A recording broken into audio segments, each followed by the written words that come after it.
OL commerce பாடம் சரிதானே 2023 ஆண்டுக்கான பரீட்சை 2024 ஆண்டு நடைபெற்றிருந்தது. அதனுடைய பரீட்சை பேப்பரை பார்த்து கொண்டிருக்கிறோம். அதனுடைய தொடர்ச்சியாக நாங்க இன்றைக்கு 22வது கேள்வி பார்க்க போறோம். மொத்தம் 21 கேள்விகள் முடிச்சிட்டோம். அதுக்கான ரெக்கார்டிங்ஸ் இருக்குது, ரெஃபர் பண்ணி கொள்ளுங்க. ஏதாவது இஷ்யூ இருந்ததுன்னு சொன்னா டவுட்ஸ் கேட்டுக்கொள்ளுங்க. ரைட், இப்ப நாங்க டைரக்டா விஷயத்துக்குள்ள வருவோம். சரிதானே? வணிகத்தின் சொத்துக்கள், சரிதானே, வணிகத்தின் சொத்துக்கள், பொறுப்புகள் ஆகிய இரண்டிலும் நல்லா நாங்க ஞாபகம் வச்சு கொள்ளணும்.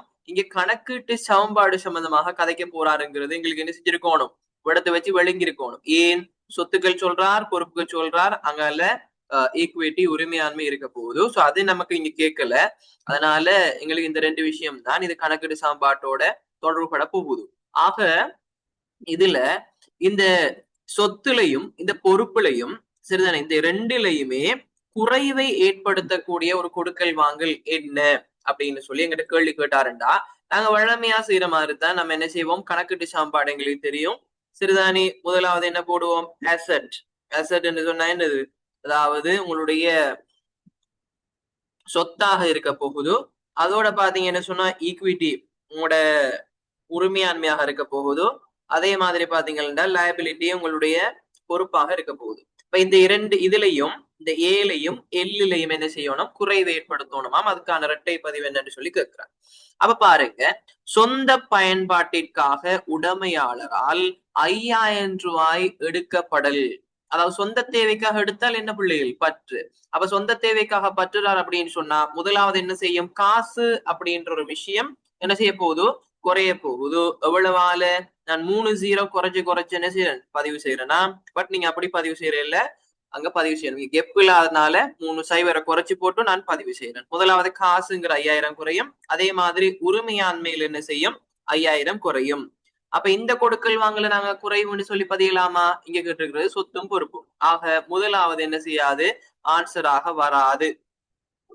அடுத்தது பாருங்க, 22வது குறியதுல ரெண்டாவது, கடன் கொடுத்தோர் ஒருவருக்கு 15000 செலுத்துதல். அப்ப கடன் கொடுத்தோருக்கு 15000 செலுத்தினீங்கடா என்ன செய்யும், சொத்தாக 15000 காசு குறையும், -15000.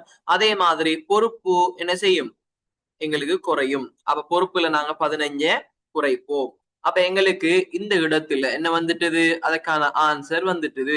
அப்ப நாங்க டிரெக்டா என்ன செய்யலாம், விடத்தை இது ஆன்சராக நாங்க எடுத்துடலாம். ஏன்னா இது கணக்கு பகுதி, நோட்ஸ் பகுதி இல்லை. இது அவங்க சொன்னா அதுதான் ஆன்சராக இருக்கும், டிரெக்டாவே எடுத்துடலாம். சரிதானே, நோட்ஸ் பகுதினா தான் நாங்க 2-3 தடவை வாசிக்க வேண்டி இருக்கும். ஏன்னா மிக பொருத்தமான பதிலும் அதுல இருக்கலாம் என்ற அடிப்படையில. சரிதானே, அடுத்தது நீங்க பார்க்கலாம், நம்ம கணக்குக்கு நோம்பலா செய்து பார்ப்போம். மூன்றாவது ஆன்சர் கண்டுபிடிச்சிட்டோம், ரெண்டாவது ரைட். ஆனால் மூன்றாவது செஞ்சு பார்ப்போம். மின்சார பட்டியலுக்காக 13000 ரூபாய் செலுத்தப்படல். அப்ப மின்சாரம் அப்படிங்கிறது ஒரு செலவு, உரிமையை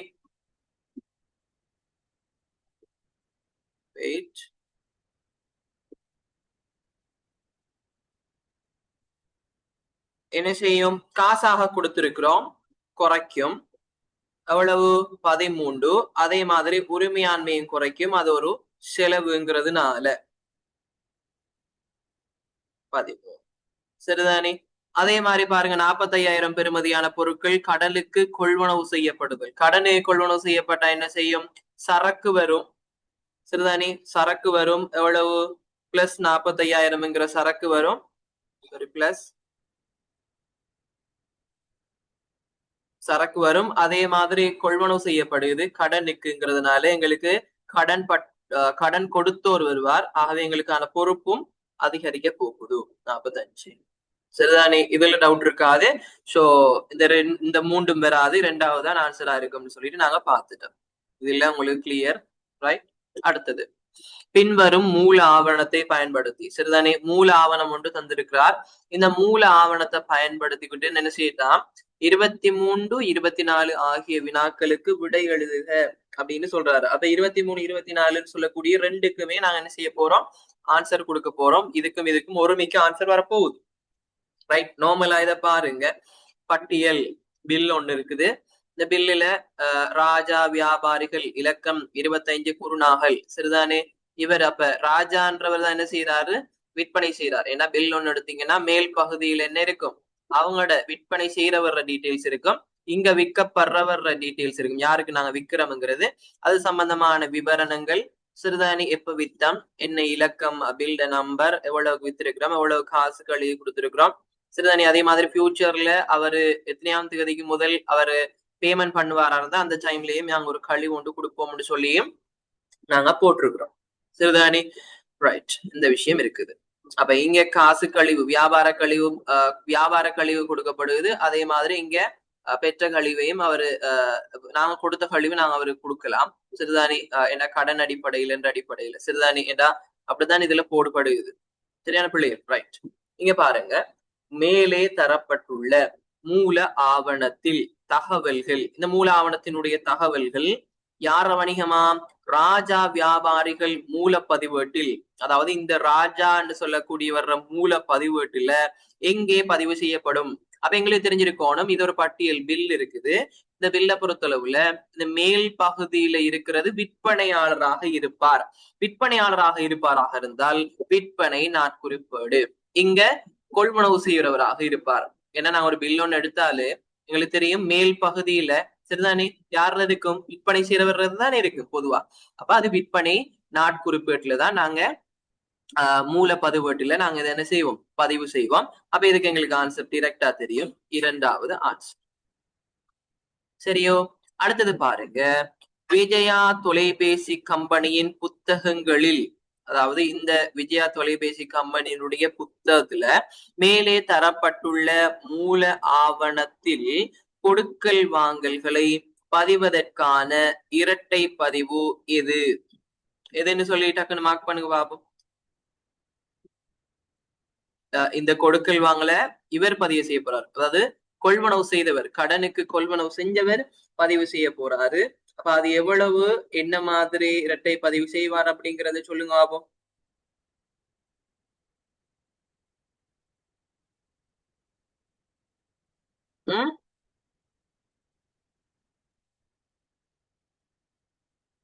ரைட், நான் சொல்றேன். இப்ப உங்களுக்கு தெரியும், இவர் விற்பனையாளர், இவர் கொள்வனவாளர். இந்த விஜயா தொலைபேசி சார்பாக தான் கேட்டிருக்கு. அப்ப இந்த கொள்வனவாளர் சரிதானே இந்த பொருட்களை கொள்வனவு செய்ய போறார். ஆக இவருக்கு இது ஒரு கொள்வனவு. சரிதானே பிள்ளைகள்? அப்ப கொள்வனவு செய்யப்பட்டா முதல்ல என்ன செய்வாரு, கொள்வனவு கணக்குல போயிட்டு வரவு வைப்பார். சரிதானே கொள்வனவு கணக்குல போயிட்டு வரவு வைப்பாரு. கொள்வனவு செய்தவர் கடனுக்கு கொள்வனவு செஞ்சிருக்காரு, யார்கிட்ட, ராஜாட்ட. அப்ப ராஜாங்கிறவர் பொறுப்பொண்டு உருவாக போகுது. அப்ப அவர பக்கம் என்ன செய்வாரு, வரவொண்டு, சாரி அவர பக்கம் பொறுப்புங்கிறது செலவு பக்கம்ங்கிறதுனால செலவுல கொண்டு போயிட்டு வைப்பாரு. அப்ப உங்களுக்கு தெரிஞ்சிருக்கணும், இரட்டை பதிவாக வர்ற நேரத்துல முதலாவது கொள்வனவு கணக்கு வரவோ, அதே மாதிரி ராஜா கணக்கு செலவுன்னு சொல்லி வந்திருக்கணும். அது ஃபர்ஸ்ட்டுக்கு உங்களுக்கு ஓகே. பட் எவ்வளவு தொகைங்கிறது தான் நீங்க விஷயம். இந்த விஷயத்த நாங்க பாக்குறே இல்ல, கீழே சொல்லியிருக்காரு, அது பிறகு வார விஷயம் தான்.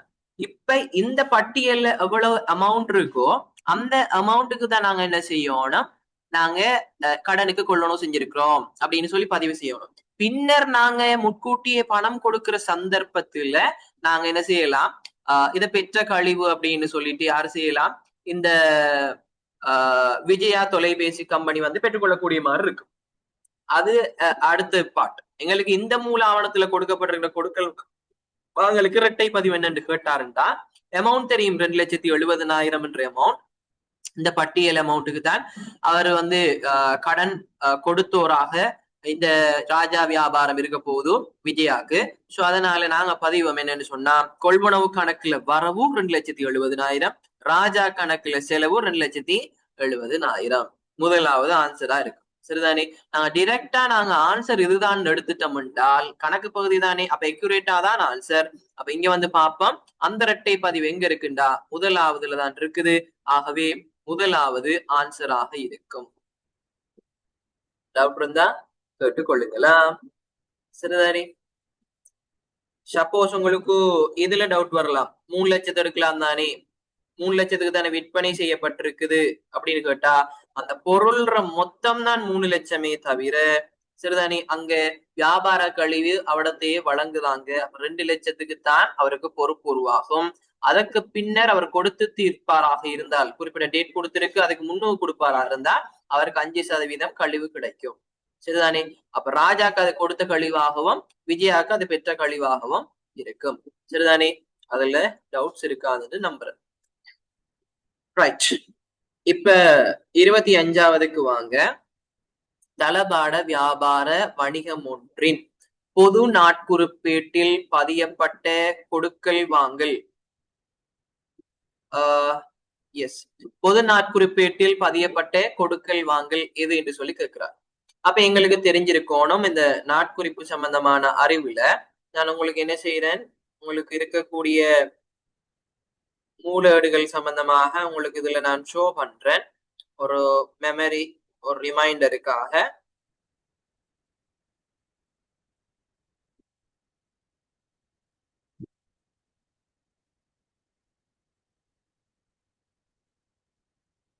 இந்த இருக்குது.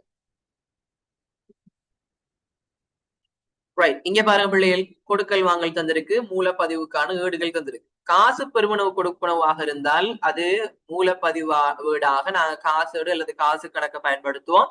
அதுவே வங்கியினூடாக நடைமுறை கணக்கினூடாக இடம்பெறும் என்று சொன்னா வங்கி கணக்கு. சில்லறை காசு கொடுக்கல் வாங்கலா இருந்தால் சில்லறை காசேடு. மீள் விற்பனைக்காக நாங்கள் இடம்பெறுமாக இருந்தால் கொள்வனவு, கடன் கொள்வனவாக இருந்தால் அது கொள்வனவு நாளேடு அல்லது நாட்குறிப்பு.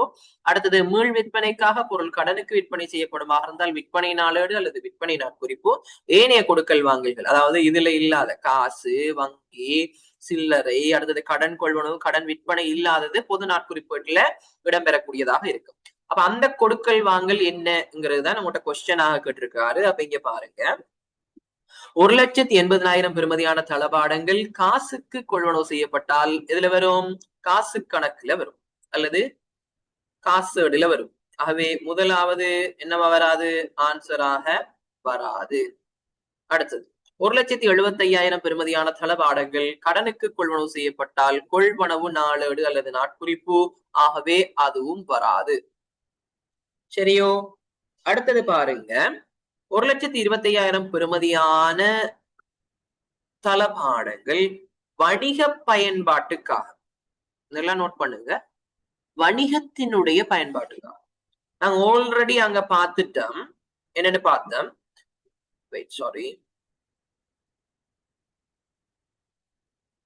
ஆல்ரெடி நாங்க இங்க பார்த்துட்டோம். மீள் விற்பனைக்காக. சரிதானே? உங்களோட கம்பெனியோட பயன்பாட்டுக்காக நிறுவனத்திட பயன்பாட்டுக்காகவும் இல்ல, மீள விற்க போறீங்க என்ற அடிப்படையில இருக்கிறது. சரிதானே? நீங்க வாங்கி வச்சிருக்கிறீங்க, சோ அந்த வாங்கி வச்சிருக்கிறதுக்காக மீள விற்பனை செய்யறதுக்காக. சோ அப்படியான பொருட்கள், அதாவது சரக்க சொல்றார். நீங்க விற்பனை செய்யக்கூடிய பொருளைத்தான் நீங்க சொல்றார். நீங்க சொந்த தேவைக்காக பயன்படுத்தினீங்கடா அது பொது நாட்குறிப்பேட்டுல தான் வரும். அதன் அடிப்படையில் இங்க பாருங்க பிள்ளைகள், முதலாவது வராது, இரண்டாவது வராதுன்னு சொல்லிட்டு பார்த்துட்டோம். அதே மாதிரி 1,25,000 பெறுமதியான தளபாடங்கள் வணிக பயன்பாட்டுக்காக கடனுக்கு கொள்வனவு செய்ததுனால இது எதுல வரும்? பொது நாளேடு அல்லது பொது நாட்குறிப்புல வரும். சரிதானே? அதே மாதிரி 75,000 பெறுமதியான தளபாடங்கள் வணிக பயன்பாட்டுக்காக காசு கொள்வனவு செய்தல், காசு சம்பந்தமாக சொல்றதுனால என்னது வரும்? காசேட்டுல இந்த விஷயங்கள் வரும். சரிதானே? அப்ப இவரு நாலாவது வர மாட்டார் இதுக்குள்ள. ஆகவே மீள் விற்பனைக்காக கடனுக்கு கொள்வனவு செஞ்சிருந்தால் கொள்வனவு நாளேடு வந்திருக்கும். மீள் விற்பனைக்காக இல்ல, தன்னுடைய சொந்த தேவைக்காக வாங்குறாங்க அடிப்படையில இது எதுல வரும்? நாட்குறிப்பீட்டுல வரும். சரியோ? ரைட். அடுத்தது பார்ப்போம், 26வது பாப்போம். சரிதானே? பாப்போம். வணிகம் ஒன்றில் சில்லறை காசாளர் சில்லறை காசேட்டு வசக்கட்டை மீள் நிரப்புவதற்காக. சில்லறை காசு வசக்கட்டுன்னா என்ன? அது முதல்ல எங்களுக்கு தெரிஞ்சிருக்கும். சரிதானே? அப்ப சில்லறை காசேட்டு வசக்கட்டு அப்படின்னு சொன்னால், சரிதானே, பிரதான காசாளர் சில்லறை செலவுகளை செய்யறதுக்காக ஒரு முற்பணமாக குறிப்பிட்ட தொகையை சில்லறை காசாளருக்கு வழங்கியிருப்பார். அந்த சில்லறை காசினுடைய அளவு, அந்த குறிப்பிட்ட தொகைதான் சில்லறை காசேட்டு வசக்கட்டாக இருக்க போகுது. சரிதானே? சோ இந்த அமௌண்ட்டை வந்து நாங்க என்ன செஞ்சிருப்போம்? காசு கணக்குல செலவு வச்சுட்டு சில்லறை காசு கணக்குல வரவு வச்சிருப்போம். சரிதானே? ரைட். அப்ப இந்த சில்லறை காசு மீள் நிரப்பணும். சாதாரணமாக ஒரு 8,000 ஒன்று ஏற்கனவே உங்களுக்கு தந்து வச்சிருந்தார் அப்படின்னு சொன்னா மீதமாக இப்போ செலவுகள்லாம் 7,500 ரூபாய் உங்களுக்கு நடக்குதாக இருந்தால் அந்த அந்த வருஷத்துக்குள்ள 7,500 ரூபாய் செலவாயிட்டுண்டா அடுத்த வருஷத்துல அந்த வசக்கட்டு 8,000 நீங்க மீள் நிரப்போணும்னு சொன்னா நீங்க எவ்வளவு அமௌண்ட்டை நீங்க திருப்பி பிரதான கால சட்ட பெருகணும் 8,000 இல்ல ஏன் 7,500 தான் செலவு செஞ்சிருக்கோம் 500 ரூபாய் எஸ் 500 ரூபாய் ஏற்கனவே இருக்குது அப்ப அப்படி 500 ரூபாய் இருக்கக்குள்ள நாங்க 7,500 ரூபாய் பெற்றுட்டோம்டா என்னது சரியா போயிடும் சோ இந்த அடிப்படையில தான் இந்த சில்லறை காசு வசக்கட்டும் அதை மீள் நிரப்பலும் இடம்பெறும் சோ அந்த கான்செப்ட் உங்களுக்கு முதல்ல என்ன செஞ்சிருக்கணும் தெரிஞ்சிருக்க வேணும் இப்ப இவர் என்ன சொல்றாருன்னா வணிகம் ஒன்று சில்லறை காசாளர் சில்லறை காசீட்டை மீள நிரப்புவதற்காக 1/4/2024 சரிதானே அதாவது என்ன சொல்ல வர்றாருன்னா இது 2023ஆம் ஆண்டு பேப்பர் அதனால இவரு அடுத்த மாசத்தை இங்க மென்ஷன் பண்றாரு சரிதானே அடுத்த மாசம் மென்ஷன் பண்றாரு இந்த 2024ஆம் ஆண்டு என்ன செய்யறாராம் 7,500 ரூபாயை பெற்றுக்கொள்றாராம் அப்ப உங்களுக்கு தெரிஞ்சிருக்கணும் சரிதானே பிள்ளைகள் ஏற்கனவே இந்த பொட்டிக்குள்ள இந்த வலது பக்கம் பாருங்க அப்போ இந்த பொட்டிக்குள்ள ஏதோ ஒரு அமௌண்ட் உண்டு வசக்கட்டாக என்ன செஞ்சிருப்பாரு பிரதான காசாளர் கொடுத்திருப்பார் இந்த பிரதான காசாளர் கொடுத்ததுல சரிதானே இப்ப அவருக்கு செலவாகி இருக்குது எவ்வளவு 7,500 ரூபாய் ஏன்னா 7,500 ரூபாய் தான் அவர் என்ன செஞ்சிருக்காரு திருப்பி கேட்டிருக்காரு அப்ப 7,500 என்ன செஞ்சிருக்காரு செலவு செஞ்சிட்டாரு சரிதானே இந்த 7,500 அமௌண்ட்டை தான் திருப்பி தாங்க அப்படின்னு சொல்லி கேட்டிருக்காரு கேட்டால் இத கழிச்சு போக ஒரு மீதி ஒன்று இவிடத்தை வரும் தானே இவிடத்த ஒரு மீதி ஒன்று வர வேணும் கட்டாயம் சரிதானே இந்த மீதி ஒன்று வரும் சரிதானே இந்த மீதியைத்தான் எகைன் என்ன செஞ்சிருப்பாங்க மீள் நிரப்பி இருப்பாங்க சரிதானே எகைன் என்ன செஞ்சிருப்பாங்க மீள் நிரப்பி இருப்பாங்க அந்த எகைன் மீள் நிரப்பின தொகைதான் எவ்வளவுன்னு சொல்றாங்க 7,500 ரூபாய் சரியா உங்களுக்கு கிளியரா நான் விளங்கப்படுத்துறேன் 7,500 ரூபாய் கொடுத்து மீள் நிரப்பி இருக்காங்க 7,500 ரூபாய் பெற்றுக்கொண்டார் 30/4/2024 சில்லறை காசட்டின் செலவு நிரல்கள்ல அப்ப சில்லறை காசட்டினுடைய செலவு நிரல்ல 8,500 ரூபாய் சில்லறை செலவாக இருந்திருக்குது அப்ப நல்லா ஞாபகம் கொள்ளுங்க 7,500 ரூபாய் மீள் நிரப்பிட்டம் சரிதானே ஏற்கனவே பேலன்ஸ் ஒரு மீதி ஒன்று இங்க இருந்திருக்கும் சரிதானே ஆக மீள் நிரப்பினத்துக்கு பிறகு என்ன நடக்குதுன்னு சொன்னா ஒரு செலவு ஒன்று செய்யறாங்க சில்லறை செலவுகள் அந்த 4ஆம் மாதத்துக்குள்ள அந்த 4ஆம் மாதத்துக்குள்ள எவ்வளவு சில்லறை செலவு செய்யறாங்க அப்படின்னு சொன்னா 8,500 ரூபாய் 8,500 ரூபாய் என்ன செய்யறாங்க செலவாக செய்யறாங்க சரிதானே அத்தினத்தில் செலவு செய்யறாங்க சில்லறை காசேட்டின் மீதி தொகை எல்லாம் ஞாபகம் கொள்ளுங்க அத்தினத்துல சில்லறை காசேட்டினுடைய மீதி தொகை அப்ப பேலன்ஸ் அதாவது இங்க ஒரு அமௌண்ட் ஒன்று இருந்திருக்கும் இங்க ஒரு அமௌண்ட் ஒன்று இருந்திருக்கும் இந்த 2 அமௌண்ட்டையும் கூட்டி வாரத்துல இருந்து அவ்வளவும் எங்களுக்கு பேலன்ஸா இருந்திருக்கும் அதுல 8,500 செலவு செஞ்சிட்டாராக இருந்தால் பேலன்ஸாக அவருக்கு எவ்வளவு இருக்குமாம நீங்க சொல்றானுண்டா 1,500 ரூபாய் மீதியாக இருக்குதாம் சரியோ 1,500 ரூபாய் என்ன செய்யப்படுதா மீதியாக காணப்படுதா இப்ப 1,500 ரூபாய் மீதியாக காணப்படுமாக இருந்தா 31/3/2024 இருந்தவாறு சில்லறை காசட்டு மீதி என்ன அப்படின்னு கேட்கிறார் ஆல்மோஸ்ட் இவ்விடத்தை இருக்கக்கூடிய மீதி எவ்வளவு அப்படின்னு சொல்லி கேட்கிறார் கேட்டாருண்டா இங்க செஞ்ச விஷயத்தை நாங்க எகெயின்ஸ்டாக செஞ்சு விட்டோம்டா அதாவது இங்க கூட்டி இருக்கிறோம் இங்க கழிக்கணும் இங்க கழிச்சிருக்கிறோம் கூட்டி விட்டோம்டா இறுதியாக ஒரு அமௌண்ட் ஒன்று வரும் அதுதான் இங்க நாங்க ஆன்சராக எடுக்க போறோம் அதுல உங்களுக்கு தெளிவா ஏன்னா இவ்விடத்தை இருக்கிற அமௌண்ட்டை தான் நீங்க கணிக்க போறீங்க இவ்விடத்தை இருக்கிற அமௌண்ட் கொஸ்டின் மார்க் இவ்விடத்தை எவ்வளவு வரும்னு சொல்லி காணோம்டா என்ன செய்யும் தலைகீழா போயிட்டீங்கன்னா சரிதானே ரைட் அப்ப இங்க இடது பக்கம் இப்ப பாருங்க பிள்ளைகள் இடது பக்கம் இந்த பக்கம் பாருங்க சரிதானே 1,500 ரூபாய் பேலன்ஸ் ஆக இருக்குது அதோட 8,500 கழிப்பட்டிருக்கு 8,500 கூட்ட வேணும் பிளஸ் 8,500 அதே மாதிரி பாத்தீங்களாக இருந்தா 7500 கூடுபட்டு இருக்குது. ஆகவே கழிபட வேணும். ஆகவே 7500. அப்ப சொல்லுங்க எவ்வளவு வரும்?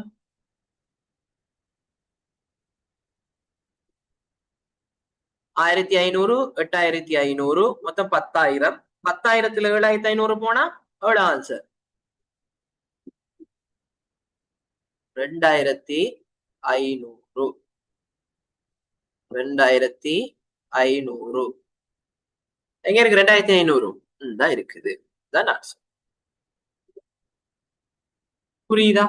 இத நாங்க உங்களுக்கு விளங்கப்படுத்துறதுனால இவ்வளவு டீடைல்ஸா நான் உங்களுக்கு சொல்றேன். பட் உங்களுக்கு ஈஸியாவே உங்களுக்கு இந்த இடத்துல வச்சு என்ன செஞ்சிடலாம்? கண்டுபிடிச்சிடலாம். எப்படி? இந்த ரெண்டையும் கூட்டுறதுதான் சில்லறை காசேட்டினுடைய வசக்கட்டாக இருக்கும். அப்படி 8500ஐயும் 1500ஐயும் அப்ப மொத்தம் 10,000. ஏற்கனவே 7,500 மீள் நிரப்பி இருக்கிறாருண்டா பேலன்ஸ் ஆக எவ்வளவு இருந்தது? 7,500 கழிச்சு போட்டு 2,500 நீங்க டிரெக்டாவும் மனக்கணக்குல பார்க்கலாம். சரிதானே? ஆனால் உங்களுக்கு விளங்குறதுக்காக நான் ஸ்டெப்பா என்ன செஞ்சிருக்கிறேன்? விளங்கப்படுத்திருக்கிறேன். டவுட் இருந்தா என்ன டவுட் கேட்டுக்கொள்ளுங்க. சரிதானே? 2,500. Thank you super Shajitha. அடுத்தது இதுல ஓகே தானே? பிரச்சனை இருக்காது. ஓகே, நோட் பண்ணிக்கொள்ளுங்க கட்டாயம். காப்பி ஒண்ணு வச்சு நோட் பண்ணிக்கொள்ளுங்க. அப்பதான் உங்களுக்கு ஈஸியாக இருக்குமா? ரைட். அடுத்தது 27வது. கடன் பட்டோரான வேணுஷா. எல்லாம் ஞாபகம் வச்சுக்கொள்ளுங்க. கடன் பட்டோரான வேணுஷா என்பவரிடம் இருந்து 15/4/2024 பெற்றுக்கொண்ட 20,000 காசோலையானது. அப்ப 20,000 காசோலை ஒன்று நாங்க கடன் பட்டோர்ட்ட இருந்து எங்கட கடன் பட்டோர்ட்ட இருந்து பெற்றிருக்கிறோம். சரிதானே? 4/15. ஆனா 4/20 வங்கி வைப்பு செய்யப்பட்டது. 4/15 பெற்றிருக்கோம். ஆனா நான் வைப்பு செஞ்சிருக்கோம் 4/20. காசோலை வங்கி வைப்பு செய்ததுடன் தொடர்புடைய சரியான இரட்டை பதிவு. அப்ப இவரு என்ன இதுல ஒரு உங்களை குழப்பறதுக்காக டேட்டை போட்டிருக்கிறார். பட் என்ன 20,000 ரூபாய்க்கு காசோல வந்திருக்கா, அதை போயிட்டு வங்கியில நீங்க வைப்பு செய்றீங்க. வைப்பு செஞ்சீங்க என்று சொன்னால் என்ன இரட்டை பதிவாக இருக்க போகுதுன்றத அவர் கேட்கிறார். சரிதானே? என்ன இரட்டை பதிவாக இருக்க போகுதுன்னு கேட்கிறார். உங்களுக்கு தெரியும், வங்கியோடு தொடர்படுமாக இருந்தால் அது வங்கி கணக்குல வரும். காசோட தொடர்படுமா இருந்தால் காசு கணக்குல வரும். சரிதானே? அப்ப நல்லா ஞாபகம் கொள்ளுங்க. இது வங்கி கணக்கோட தொடர்பட போகுது. சரிதானே? வங்கி கணக்கோட தொடர்பு பட போகுது. அதே மாதிரி இந்த ஆறு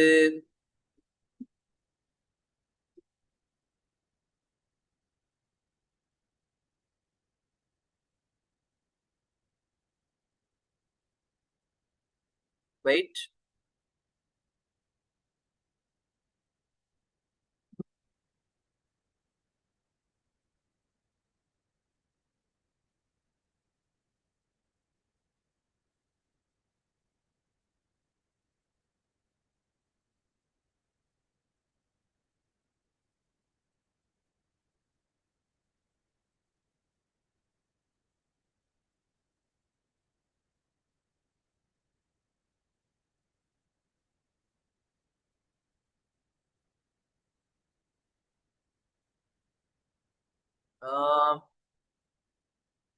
ரைட். எல்லாம் பாருங்க. சரியோ? இப்போ இவடத்த உங்களை குழப்பறதுக்காக நான் டேட் ஒன்றை தந்திருக்கிறாருன்னு சொல்லியிருக்கிறேன். பட் இது என்ன விஷயம் என்று சொன்னா, சரிதான பிள்ளைகள் எல்லாம் ஞாபகம் கொள்ளுங்க. முதலாவது அவர் 15/4/2024 உங்களுக்கு செக்க கொண்டு வந்து தந்துட்டார். சரியோ? செக்க கொண்டு வந்து தந்துட்டாருண்டா நீங்க செக்க நீங்க என்னன்னு சொல்லி பொறுப்பெடுப்பீங்கன்னு சொன்னா காசுன்னு தான் பொறுப்பெடுப்பீங்க. அப்ப காசு கணக்குல வரவு வச்சு போட்டு உங்களோட கடன் பட்டோரான இந்த வேணுஷான்னு சொல்றவர கணக்குல கொண்டு போயிட்டு செலவு வைப்பீங்க. ரைட். அது முதலாவது இரட்டை பதிவு. எல்லாம் ஞாபகம் கொள்ளுங்க. கடன் பட்டோர் வேணுஷா என்பவரிடமிருந்து 15/4/2024 பெற்றுக்கொண்ட 20,000 காசோலையானது 20/4/2024 தான் வங்கியில வைப்பு செய்யப்பட்டா 15/4/2024 நீங்க காசோலையை பெற்றுக்கொண்ட உடனே காசு கணக்கு வரவு சரிதானே? இன்னும் வைப்பு செய்யல, காசு கணக்கு வரவோ அதே மாதிரி வேணுஷாட கணக்குல செலவுன்னு சொல்லிட்டு அவரை குறைச்சு விட்டுருவீங்க. இப்ப நீங்க அந்த காசோலை எடுத்து கொண்டு போயிட்டு நீங்க என்ன செய்ய போறீங்க, வங்கியில வைப்பு செய்ய போற நேரத்துல அந்த காசோலையானது என்ன செய்ய போகுது, உங்களோட காசுன்னு சொல்லி தான் நீங்க பதிவு செஞ்சீங்க, அதுல இருந்து இல்லாமக்க போறீங்க. இல்லாமக்க செஞ்சு போட்டு என்ன செய்ய போறீங்க, வங்கியில கொண்டு போக போறீங்க. ஆகவே வங்கியில வரவு வைக்க போறீங்க. அப்ப காசுல செலவு வச்சு வங்கியில வரவு வைக்க போறீங்க. எவ்வளவு? 20,000. அது எங்க இருக்குன்னு சொல்லி பாத்தீங்கன்னா 3வதுல இருக்கு. அதுதான் ஆன்சரா இருக்கும். சரிதானே? நல்லா ஞாபகம் வச்சுக்கொள்ளுங்க. இவனத்தை என்னத்தை குழப்பறதுக்கு அவர் தந்துருதுன்னு சொன்னால், சரிதானே? குழப்பறதுக்கு தந்தது என்னன்னு சொன்னால், நல்லா ஞாபகம் வச்சுக்கொள்ளுங்க. பட் இவடத்து ஒரு தெளிவு ஒன்று இருக்குது. குழப்பம், தெளிவு. சரிதானே? ரெண்டும் இருக்குது. உங்களுக்கு டக்குன்னு பார்த்தோன்னே குழம்பும். பட் இதுக்கான தெளிவு என்னன்னு சொன்னா 15/4/2024 உங்கள்ட்ட காசோலையை தந்தா காசு கணக்கு வரவும் எதுல செலவு வச்சிருப்பீங்க, வேணுஷாட கணக்குல செலவு வச்சிருப்பீங்க, கடன் பட்டோரை குறைச்சிருப்பீங்க. இப்ப என்ன செய்ய போகுது, அந்த காசோலை எடுத்து போயிட்டு வங்கியில போட போறீங்க. ஆகவே வங்கி கணக்குல வரவு வைப்பீங்க. சரிதானே? காசாக நீங்க அந்த காசோலைய குறைக்க போறீங்க. ஏன்னா அவ காசாக அதாவது காசோலைய தரப்புகளை காசாக தானே பதிவு செஞ்சீங்க. இப்ப நீங்க வங்கியில கொண்டு போய் போடுறதுனால அதை காசு கணக்குல செலவு வைக்கணும். சரிதானே? அப்ப நல்லா ஞாபகம் வச்சுக்கொள்ளுங்க. முதலாவது இதுக்கான பதிவாக என்ன இருக்கும், காசு கணக்கு வரவோ இருக்கு, காசு கணக்கு வரவோ அதே மாதிரி வேணுஷா கணக்கு செலவுங்கிறது தான் இந்த 4வது தான் என்னவாக இருக்கும், முதலாவது 15ஆம் தேதிக்கான பதிவாக இருக்கும். 20ஆம் தேதிக்கான பதிவைத்தான் நீங்க கேட்டிருக்காரு. காசோலை வங்கியில வைப்பு செய்ததுடன் தொடர்புடையதான் கேட்டு. அப்ப 20ஆம் தேதி என்ன நடக்கும்டா, சரிதானே, இந்த வங்கி கணக்கு போல வரவு வச்சு போட்டு 20,000, காசு கணக்குல செலவு 20,000 வைப்பாரு. சரிய பிள்ளைகள் எல்லாம் ஞாபகம் வச்சுக்கொள்ளு. அப்ப இப்படியும் உங்கள்கிட்ட கொஸ்டின் கேட்கப்படலாம். ரைட், அடுத்தது பாரு.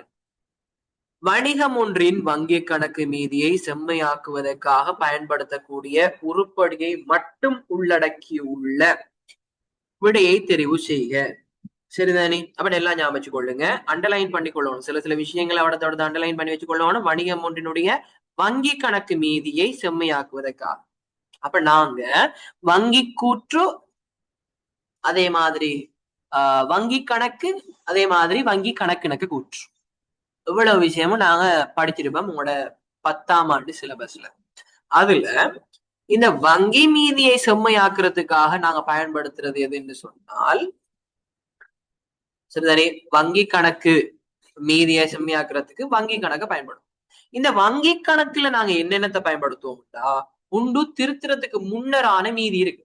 அதாவது நீங்க செஞ்ச ஆரம்ப மீதி, வங்கி கணக்குட மீதியை நாங்க ஆரம்ப மீதியா போடுவோம். இறுதியா வந்த மீதிய போட்டு என்ன செய்வோம், நேரடி வைப்போ, நிலையியல் கட்டளைகள், சரிதானே, இப்படியான விஷயங்களை கூட்டுவோம், கழிப்போம். கழிச்சு போட்டு என்ன செய்வோம், அங்க வார திருத்திய மீதியை கொண்டு போயிட்டு என்ன செய்வோம், நாங்க எங்களுடைய வங்கி கணக்கிணக்கு கூற்றுல போடுவோம். அங்க போயிட்டு என்ன செய்வோம், சமர்ப்பிக்கப்படாத என்ன செய்வோம், கூட்டுவோம். வசூலிக்கப்படாத என்ன செய்வோம், கழிப்போம். ஆக இங்க கேட்டிருக்கிறது வங்கி கணக்கிணக்க கூற்றுல உங்களோட கணக்கு மீதியை செம்மையாக்குறதுக்கு உங்களோட அந்த டி ஃபார்ம்ல அடிச்சு செய்யற கணக்குல என்னென்ன வரும் என்று சொல்லி கேட்கிறாங்க. அப்ப எங்களுக்கு தெரியும், நேரடியாக வைப்பு செய்தால் நேரடி வைப்போ, அதே மாதிரி ஏதாவது கொடுப்பனவு நிலைகள் கட்டணைகள் ஸ்டாண்டர்ட் ஆர்டர்ஸா இருந்ததுண்டா அந்த ஸ்டாண்டர்ட் ஆர்டர் செலவுல நாங்க போட்டிருப்போம். அப்ப அந்த 2 தான் வரும்ன்றது எங்களுக்கு நேரடியா தெரியும். இது வசூலிக்கப்படாது, சமர்ப்பிக்கப்படாது, இதெல்லாம் வங்கி கணக்கு கூற்றுல வரும்ங்கிறதுனால இங்க நாங்க நேரடியாகவே கடன்பட்டோர் நேரடி வைப்பையும் நிலையார் கட்டளையும் எடுத்துடலாம். இங்க பாருங்க, இங்க கடன்பட்டோர் நேரடி வைப்பு, ரைட், அது ஓகே. வைப்பிலிடப்பட்ட போதும் வசூலிக்கப்படாது, வங்கி கணக்கிணக்க கூற்றுல வரும், அதனால 2வது எடுக்க இயலாது. வைப்பிலிடப்பட்ட போதும் வசூலிக்கப்படாத காசோலை நாங்க எடுக்க இயலாது. வழங்கப்பட்ட போதும் வங்கியில் சமர்ப்பிக்கப்படாத காசோலை நாங்க எடுக்க இயலாது. ஏன்னா அதெல்லாம் வங்கி கணக்கிணக்க கூற்றுக்கு வாரது. வங்கி கணக்கு மீதியை செம்மையாக்குறதுக்கு வாரது, அந்த டி ஃபார்ம்ல நீங்க செய்யறதுக்கு வாரது நேரடி வைப்புகள், நிலையியல் கட்டளைகள் போன்ற விஷயங்கள் இருக்கும். சரிதானே? ரைட், அடுத்தது பாரு. 29வது வணிகம் ஒன்றின் வங்கி கணக்கு மீதியிலும் பார்க்க.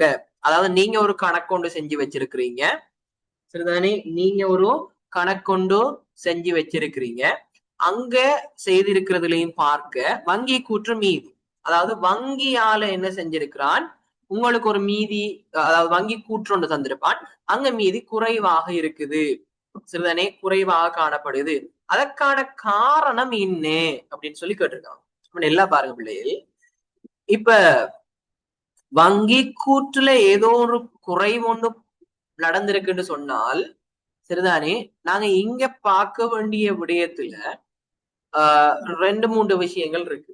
எங்களுக்கு தெரியும், ஒன்று நேரடியா இருக்கலாம், அல்லது ஆஹ் என்னது ஆஹ் நேரடி வைப்பாக இருக்கலாம், அதே மாதிரி நிலைய கட்டளையா இருக்கலாம், அல்லது வசூலிக்கப்படாதா இருக்கலாம், அடுத்தது சமர்ப்பிக்கப்படாதா இருக்கலாம். ஏதோ சம்திங் நாள்ல ஏதாவது ஒன்று இருக்கும் அப்படின்னு எங்களுக்கு தெரியும். இந்த இடத்துல நீங்க நல்லா ஞாபகம் வச்சுக்கொள்ளுங்க, வங்கி கூற்று மீதிகள குறைவு கூடுதல் இருக்கும் என்று சொல்லி இங்க சொல்லுவானாக இருந்தா இந்த சந்தர்ப்பத்துல கொஞ்சம் இந்த வசூலிக்கப்படாததுல கன்சிடர் பண்ணு, அதே மாதிரி சமர்ப்பிக்கப்படாததுல கன்சிடர் பண்ணு. ஏனென்றா அது வங்கி கூற்று எடுத்து பார்த்தாதான் விளங்கு, சரிதானே. அதே நேரத்துல உங்களோட வங்கி கணக்கு மீதியில ஏதோ ஒரு பிழை ஒண்ணு வச்சிருக்கிறீங்கன்னு சொன்னா நீங்க வங்கி கூற்றுல தான் பார்க்கணும். பட் அந்த வங்கி கூற்றுல நீங்க பார்க்க வேண்டியது நேரடி வைப்பு இருக்கா, நிலையல் கட்டளைகள் இருக்கான்னு சொல்லி பார்க்கணும். இப்ப இங்க கேட்கிறாரு வங்கி கூற்று மீதியில தான் குறைவு ஏற்பட்டிருக்கு. அப்ப நீங்க பதிவு செஞ்சிருக்கிறீங்க வங்கி எப்பையும் பிளவிடாது, ஆனால் அங்க ஒரு குறைவு ஒன்று காணப்படுது. அப்ப நீங்க எதையோ ஒன்று கூட்டி பதிவு செஞ்சிருக்கிறீங்கிறதுதான் நீங்க விஷயம். நான் சொல்ல வந்த விஷயம் வழங்கிட்டா, வங்கி கூற்று வச்சு கொண்டுதான் நீங்க உங்களோட வங்கி கணக்க பரிசீலனை செய்ய போறீங்க, சரியா செஞ்சிருக்கிறீங்களா பிள்ளையா செஞ்சிருக்கிறீங்களான்னு. பரிசீலனை செய்யக்குள்ள வங்கி கூற்று மீதியில குறை அதே மாதிரி கூடுதல் இருக்குது அப்படின்னு சொல்லி நீங்க பாக்குற நேரத்துல அந்த நேரத்துல நீங்க பார்க்க வேண்டியது அந்த சமர்ப்பிக்கப்பட்டது வசூலிக்கப்படாததுன்ற விஷயங்களை கன்சிடர் பண்ணுங்க. அதே மாதிரி இந்த காசுல அதாவது வங்கி கணக்கு மீதியோட நீங்க பார்க்கக்குள்ள சரிதானே, நீங்க நேரடி வைப்புகள் அதே மாதிரி நிலையில் கட்டளைகளை நீங்க பதிவு செஞ்சிருக்க மாட்டீங்க. அங்க அதிகரிப்பு குறைவு நடக்குமாக இருந்திருந்தால் நீங்க வங்கி கூற்றுல இந்த ரெண்டு விடயத்தையும் பார்க்க வேண்டி இருக்கு, சரிதானே பிள்ளைகள். அப்ப இங்க பாருங்க, நீங்க பதிவு செஞ்சிருக்கீங்க நான் காசை பெற்றுக்கொண்டேன் என்று சொல்லிட்டு பதிவு செய்திருக்கிறீங்க. பட் இங்க அங்க வங்கி கூற்றுல அவரு காசை பெற்றுக்கொள்ளல, வசூலிக்கல. நீங்க வசூலிச்சுட்டு சொன்னது வசூலிக்கல, அதனாலதான் மீதி குறைவாக காட்டப்படுது, சரிதானே. இதுவே இங்க மாறி நடக்குமாக இருந்தா விளங்குதா, மாறி நடக்குமாக இருந்தால் அப்படின்னா நீங்க சமர்ப்பிச்சிட்டீங்க அப்படின்னு சொல்லிட்டு கழிச்சு வச்சிருப்பீங்க, எங்க வங்கி கணக்குல கழிச்சு வச்சிருப்பீங்க. பட் என்ன நடக்க போகுது, அங்க சரிதானே அவரு காசை சமர்ப்பிக்கல, அதனால வங்கி கூற்று மீதி அதிகமாகவும் உங்களோட வங்கி கணக்கு மீதி குறைவாகவும் இருக்கும், சரிதானே, சமர்ப்பிக்கப்படாட்டி. அப்படி எல்லாம் ஞாபகம் வச்சுக்கொள்ளுங்க, வங்கி கூற்று மீதி குறைவாக இருந்தால் வசூலிக்கப்படாதது, அதே மாதிரி வங்கி கூற்று மீதி மிகையாக இருக்குமாக இருந்தால் அது சமர்ப்பிக்கப்படாததா இருக்கு. ஏன், நீங்க சமர்ப்பிச்சிட்டீங்கன்னுட்டு உங்களோட கணக்குல கழிச்சு வச்சிருப்பீங்க, ஆனால் இவர்ல கழிப்பு நடந்திருக்காது, ஏன்னா அவர் தான் காசு கொடுக்கலையே, ஏன்னா சமர்ப்பிக்கப்படலையே, புரியுதா. சோ அந்த அடிப்படையில நீங்க பார்க்க வேண்டி இருக்கு. இப்ப இந்த இடத்துல நல்லா தெளிவா ஞாபகம் வச்சுக்கொள்ளுங்க, வங்கி கூற்று மீது குறைவாக இருக்குது, அதனால அது வசூலிக்கப்படாத காசோலை. வசூலிக்கப்படாத காசோலை டிரெக்டாவே நாங்க என்ன செஞ்சிடலாம், ஆன்சரை எடுத்துடலாம். நீங்க கணக்கு நீங்க செய்யக்குள்ள இது இன்னும் கொஞ்சம் உங்களுக்கு தெளிவா வளர்க்கும். பார்ட் 2ல கட்டாயம் வங்கி கணக்கு கூற்று மீதியும் அதே மாதிரி காசு திருத்தப்பட்ட காசு மீதியும் கேள்வியா கேட்கிற நேரத்துல அந்த டைம்ல நீங்க கணக்கு செய்வீங்க, அப்ப உங்களுக்கு இது கொஞ்சம் இன்னும் கிளியரா வழங்கும். இது MCQ தானே, சரி. இது கொஞ்சம் நார்மலா நாங்க பாக்குறதுனால எங்களுக்கு இவ்விடத்தை டீப்பா பார்க்க முடியாதனால எங்களுக்கு கொஞ்சம் டவுட் வரலாம். டவுட் இருந்தா கேளுங்க, திருப்பி நான் சொல்றேன். பட் இன்னும் கிளியர் ஆகணும்னா நாங்க கணக்கு செய்வோம், சரியான பிள்ளைகள். 2023 ஆண்டு வருடத்தில் இளைஞர் விளையாட்டு கழகத்தின் வருமானம், அப்ப 2023 ஆண்டு இளைஞர் விளையாட்டு கழகத்தினுடைய வருமானம் 2,30,000 இருந்தது ஆகவும் மொத்த செலவு 1,80,000 காணப்பட்டது, சரிதானே. இது கூடுதலா யோசிக்கிற அளவுக்கு ஒண்ணுமே இல்லைன்னு சொல்லி நான் நினைக்கிறேன். டிரெக்டா கேட்டிருக்கார். அதாவது லாப நோக்கமற்ற ஒரு வணிகத்தினுடைய வருமானமும் தந்திருக்கிறார், செலவும் தந்திருக்கிறார். இப்போ இவருக்கு மிகை வருமா குறை வருமான்னு கேட்டிருக்கார். வருமானத்துல இருந்து செலவை கழிப்போம். கூடுதலா வந்தா மிகை, குறைய வந்தா குறை அல்லது பற்றாக்குறை. அப்ப 2,30,000 வரவு வந்திருக்கு, 1,80,000 செலவு வந்திருக்குன்னா எக்ஸ்ட்ரா எவ்வளவு வந்திருக்குது? 50,000. ஆக எக்ஸ்ட்ரா வந்த 50,000 மிகையாக இருக்கு. அப்ப நாங்க அது கூடுதலா இதுல யோசிக்கிறதுக்கும் மெனக்கிறதுக்கும் ஒன்றும் கிடையாது. சரிதானே பிள்ளைகள்? அப்ப இதுகள்ல ஏதாவது டவுட் இருக்கா? இவ்வளவு வரைக்கும் நாங்க பார்த்ததுல ஏதாவது டவுட் இருந்ததுன்னா என்னட்டு கேளுங்க.